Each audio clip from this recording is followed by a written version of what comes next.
आज लोकसभा में बहस जारी है और सरकार ने इस पर 6 घंटे का समय तय किया था, लेकिन ये बढ़ाकर 10 घंटे कर दिया गया है। सरकार ने स्पष्ट किया है कि इस मुद्दे पर सभी की आशंकाओं को निर्मूल किया जाएगा और सभी पक्षों को समाहित करते हुए सरकार की प्रतिबद्धता है कि बच्चों का भविष्य सुरक्षित हो।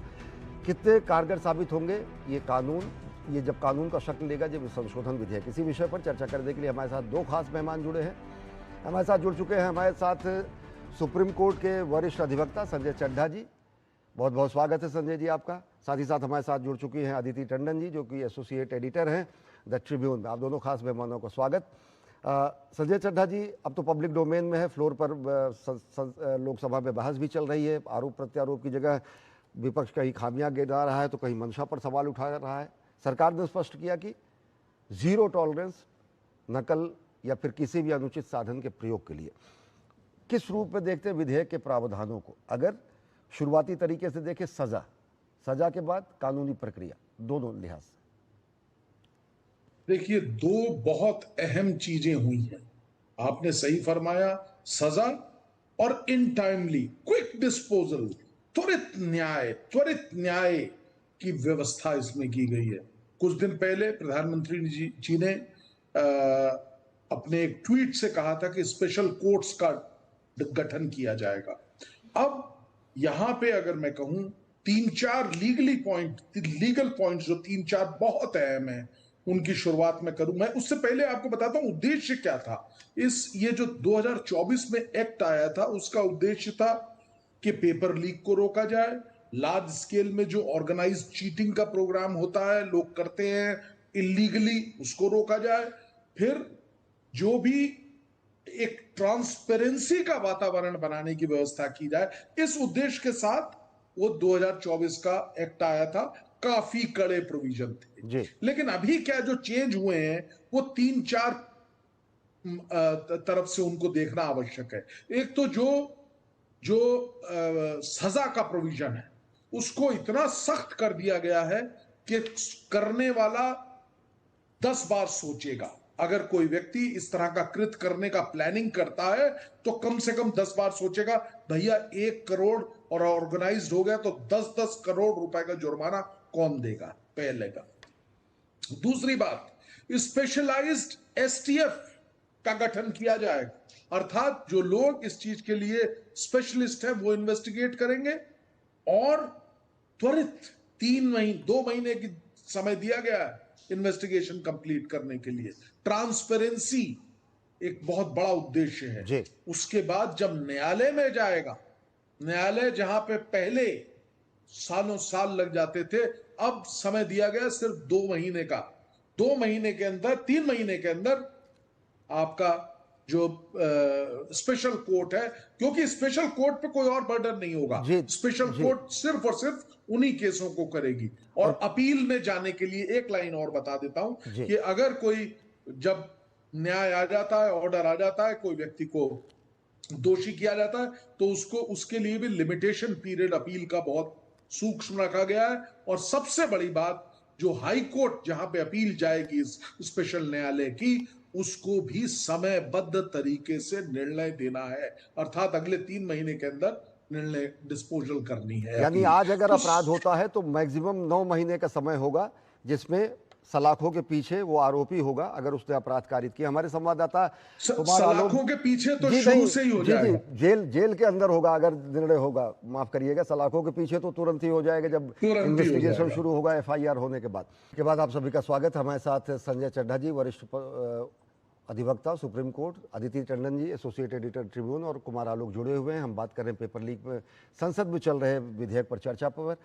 संजय चड्ढा जी, जो प्रक्रिया हुई, जो पूरा का पूरा सजा के कड़े प्रावधान, उसके अलावा ये कहा गया कि अगर संगठित अपराध होते हैं या फिर संस्थागत अपराध होते हैं, संस्था अगर किसी तरीके से शामिल होती है तो उसके जो डायरेक्टर्स हैं, उसके जो मैनेजर्स हैं, वो भी कटघरे में आएंगी। ये प्रावधान किए गए हैं और उनकी भी सजा जो है 5 से 10 साल तक की होगी। तो एक जो संगठित तंत्र है, वो तंत्र कहीं ना कहीं भयाक्रांत होगा। भयाक्रांत होने के साथ साथ वो उसकी हरकतों पर नकेल कस सकेगी, क्योंकि पूरा का पूरा एक नेक्सस काम करता है। वो कोई भी सरकार हो, कोई भी समय हो, कोई भी परीक्षा हो, कोई भी राज्य हो।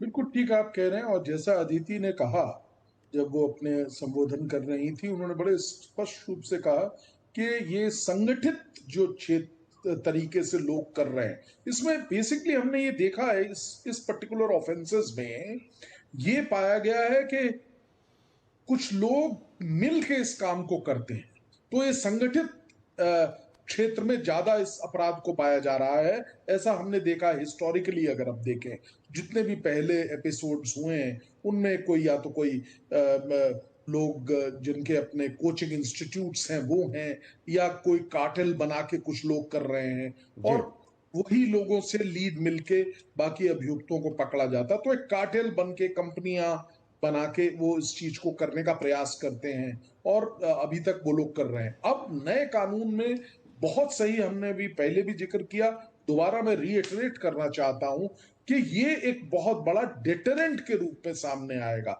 जब दो लोग पकड़े जाएंगे, उनको सजा जी होगी। और आपको मैं बताना चाहता हूं आपके माध्यम से कि दिल्ली में तो स्पेशल जो कोर्ट है उसका निर्धारण भी कर हाँ दिया गया, उसका बना भी जी दिया गया जी है। कई राज्यों ने तो इस तरीके का नोटिफिकेशन किया है वहाँ के संबंधित उच्च न्यायालयों के आदेश पर। समय बहुत कम है, बस चलते चलते एक टिप्पणी लेंगे अदिति जी से।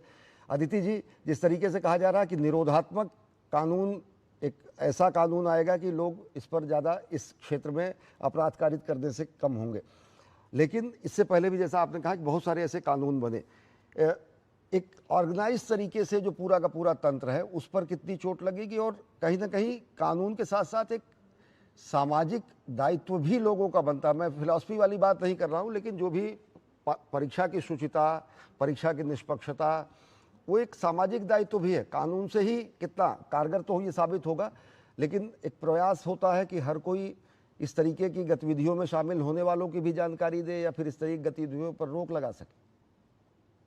देखिए, आप बहुत इम्पोर्टेंट बात कह रहे हैं, लेकिन हमारा ये मानना है कि जब डिमांड और सप्लाई मार्केट में किसी चीज की होती है तो जाहिर सी बात है कि उसमें करप्ट एक्टिविटी आ ही जाती है। हम एक यूटोपियन समाज की कल्पना नहीं कर सकते। जी तो निश्चित हमें तौर क्या से। करना है, सरकार को क्या करना है, एक तो उन्होंने विधेयक बना दिया है जो बहुत इंपॉर्टेंट है डेटरेंस के लिए। उससे पहले उन्होंने, प्रधानमंत्री ने अपने वीडियो सेल्फी में ये भी घोषणा की थी कि एक नया टास्क फोर्स गठित किया गया है सरकारी सिस्टम में, जिसका अध्यक्षता नंदन नीलेकनी जी करेंगे, जी और उसमें 5 टेक्नोक्रेट्स बिठाए गए हैं। वो पूरा एग्जामिनेशन रिफॉर्म के स्ट्रक्चर और लैंडस्केप को पढ़ेगा और एक नया मसौदा तैयार करेगा कि एनटीए में जो बार बार लीक हो रहा है वो क्यों हो रहा है, उसकी ऑडिटिंग की जाएगी, डिजिटल लैंडस्केप को स्टडी किया जाएगा। एक छोटी सी बात मैं यहाँ जरूर कहना चाहूंगी, एजुकेशन पर बहुत साल मैंने लिखा है, मैंने बहुत सारे एग्जामिनेशन मॉडल्स को स्टडी किया है। मैं सिर्फ एक चीज जानना चाहती हूँ और एक सुझाव के तौर पे भी बोलना चाहती हूँ, क्योंकि अब नंदन नीलेकनी जी एग्जाम रिफॉर्म्स को देखेंगे कि क्या वजह है कि यूपीएससी का पेपर कभी लीक होते हुए आपने निश्चित नहीं तौर सुना। से हर कोई ये सवाल कर रहा, सही। आपको जी, आपको ये मॉडल स्टडी करना पड़ेगा। आपको ये करना पड़ेगा कि आपको पेपर खरीदने वाले के लिए और पेपर बेचने वाले के लिए इंसेंटिव को किल करना पड़ेगा, आपको डिसइंसेंटिवाइज करना पड़ेगा। पूरे विश्व में अगर आप एंट्रेंस एग्जामिनेशंस के मॉडल्स को देखेंगे तो आप पाएंगे कि जो लेयर्ड एग्जामिनेशंस होते हैं वो ज्यादातर लीक प्रूफ होते हैं। फॉर एग्जाम्पल यूपीएससी के 3 लेयर्स हैं, प्रिलिमिनरी, मेंस और जी इंटरव्यू। तो किस किस लेवल पर कोई पैसा देके पेपर खरीदेगा, क्योंकि उसको कोई गारंटी नहीं है कि वो एक लेवल को पार करेगा। जी इस वजह से इंसेंटिव नहीं है, इस वजह से वो लीक नहीं होते, क्योंकि आपने डिसइंसेंटिवाइज कर दिया। तो आपको सबसे पहले नीट यूजी के मॉडल को जी स्टडी करना है, आपने देखना है मॉडल में क्या लूपहोल्स हैं, उसको भी बदलने की जरूरत है क्या। जी, और तकनीकी का प्रयोग, कानून के साथ साथ तकनीक और अन्य साधनों का भी प्रयोग करना पड़ेगा, जिससे कि अनुचित साधनों का प्रयोग ना हो सके, पेपर लीक ना हो सके। बहुत बहुत धन्यवाद। कुमार आलोक, माफ़ी चाहेंगे आपसे, अगला सवाल नहीं ले सके, समय अभाव है। चड्ढा जी, आप, संजय चड्ढा जी, अदिति जी, बहुत बहुत शुक्रिया।